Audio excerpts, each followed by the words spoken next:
Okay, so I finished watching The Three Body Problem on Netflix. I know there's a Chinese made version of this. I know there's a book series. I haven't read the books, so it's almost disappointing that I go ahead and talk about this, but and I haven't seen the Chinese version, but we're just talking about the Netflix version. And yes, there will probably be some spoilers. So if you haven't seen it and you want to turn me off now and go watch it. I won't spoil the end, but there's a few things along the way that it took a while to figure out. So first off, when the show opens, there's these scientists that are being killed off, committing suicide in bizarre ways, but they all seem to be, in the same sort of scientific field and kind of know one another. So it lends itself to the question of what the hell's going on, right? Why is all of a sudden this group of relatively mentally stable people offing themselves? And as a physicist, I would argue our mental stability, but we'll let that part go for a second. We do way too much math for most people.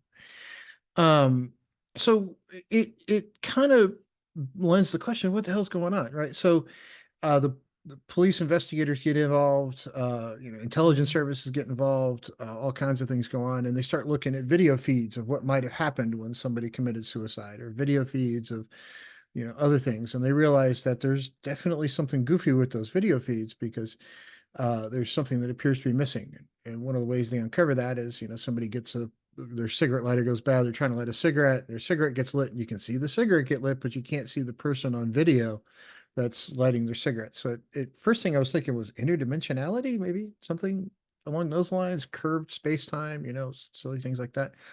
Um, but let's let that part go and just sort of plow through the show, right?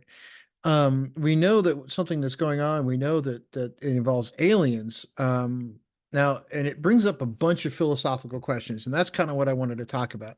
Was yeah, we get to the point where we know the show involves aliens, right? There's an alien race coming to Earth. It's going to take them 400 years to get here, but we kind of get early warning because somehow they've managed faster than light communication. And it brought up a philosophical question that I've actually thought about off and on over the years.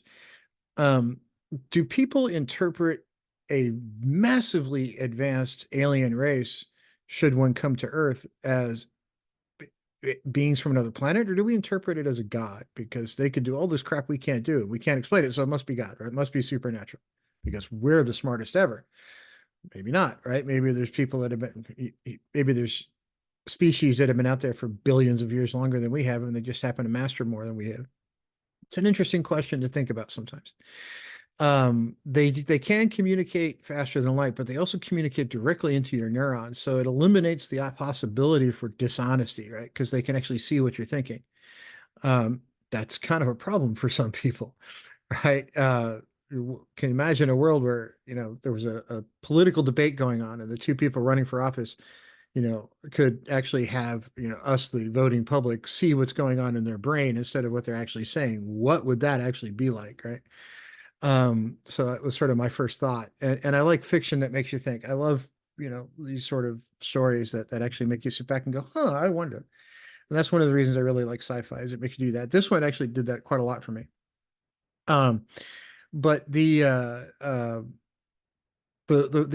thing about the aliens coming in 400 years is not everybody knows it at the start of the season. So we've got all these scientists being offed. We've got, not everybody gets it. The people that do get it are kind of, on the side of the aliens saying, sure, we'll help you overtake the planet.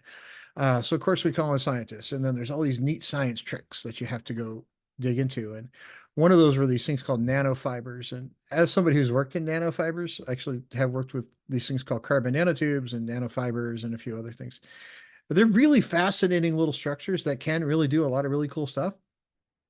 Um, we'll just leave it at that. The show kind of took some liberties, as fiction tends to do. It's not a huge set of liberties, but they were liberties. But nanofibers are pretty cool structures, and they do actually exist, and they are kind of far above other materials that we have running around. And the reason they don't get used is they're very, very, very, very, very expensive. That's why in the show, one of the people had kind of cracked a way to make them very cheaply. Well, that would be great if we could do that. There's a lot of actual uses for those things beyond what they showed in the movie, in the series. Now, one of the interesting things about the show is the aliens kind of communicated that they were afraid of us. And we find out throughout it that they're like, hey, you guys are sort of our technological equals to a certain extent. But let's think about it for a minute. We're not going to be there for 400 years, and we're not going to be able to really advance too much anymore because we're stuck on these ships trying to get back to trying to get to Earth because their planet has issues. Um, it They brought up an interesting point.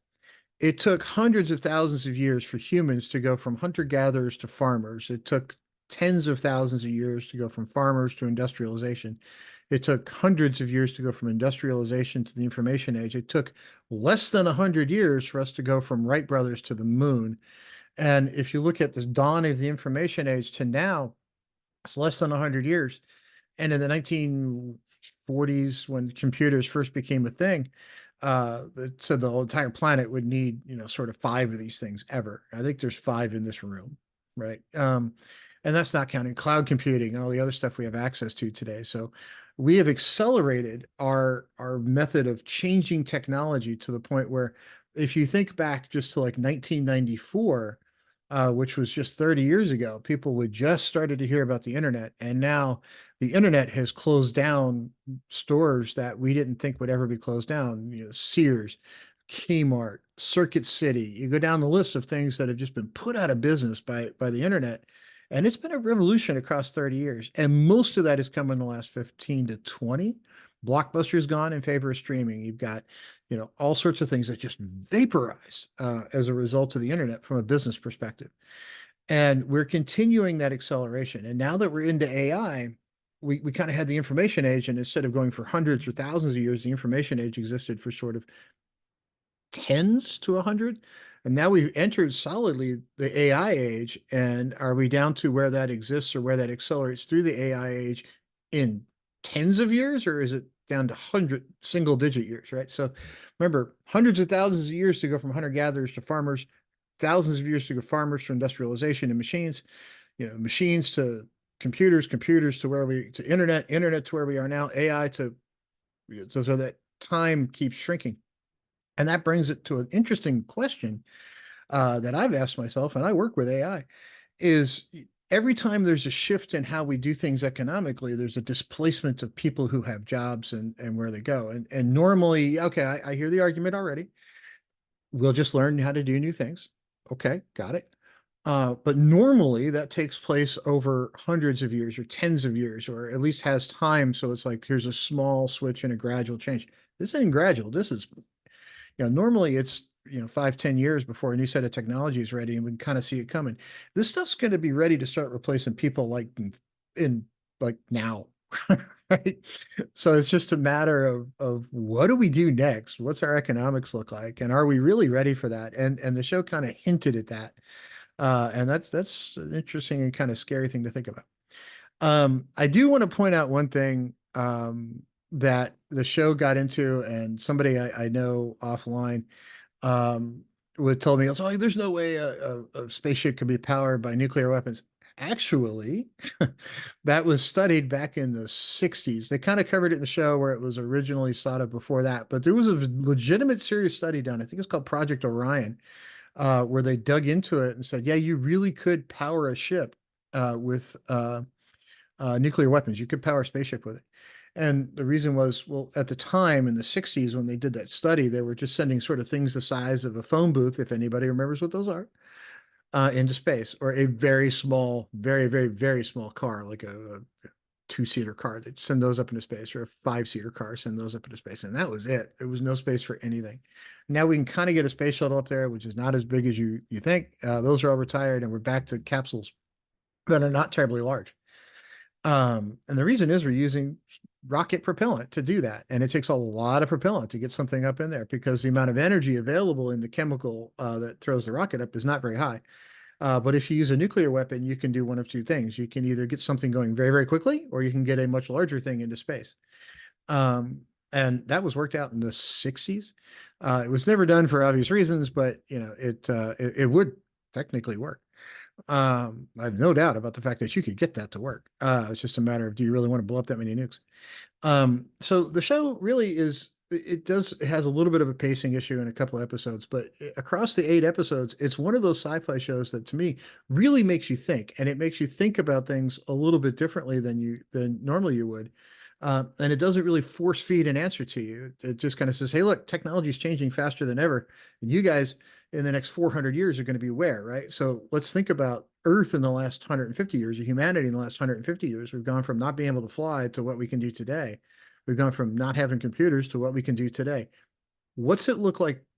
We had internet in early 1990, right? So now we've got businesses all over have shuttered because of internet. We've got the world changing because of smartphones. We've got more connected than ever, and it just goes faster and faster. What's it look like 10 years from now? It's kind of a scary question, first off, but what's it look like 400 years from now? That's a big number considering how closely, we were to the beginning of the information age. What's it look like in another couple hundred years? That's a scary question to kind of go try to answer. And I'm not sure I'm the right person to really dig into it, but all I can say is really different than it is today, right? Just because of the rate of change that we're seeing. So I highly recommend the show, but I don't I do recommend it from an entertainment value perspective, but I also recommend it from the think about what it's saying for a minute. Think about the questions that it's asking. And it's not going to give you an answer. It's not going to force feed it to you, which I kind of like. But it's going to make you think about those things. And those are the kinds of things good fiction does, at least for me. It really does ask questions and leaves it up to you for interpretation. So I really enjoyed it from the philosophical perspective as well as the entertainment perspective. And the science, I could argue around the edges of it, but it's cool stuff, right? So it's not so far gone that it's like, oh, okay, yeah, quantum teleportation. Yeah, it's not really right. They don't do that. But I enjoyed it. So I hope you enjoy it. Click like, subscribe, follow, whatever platform you see me on. Talk to everybody soon.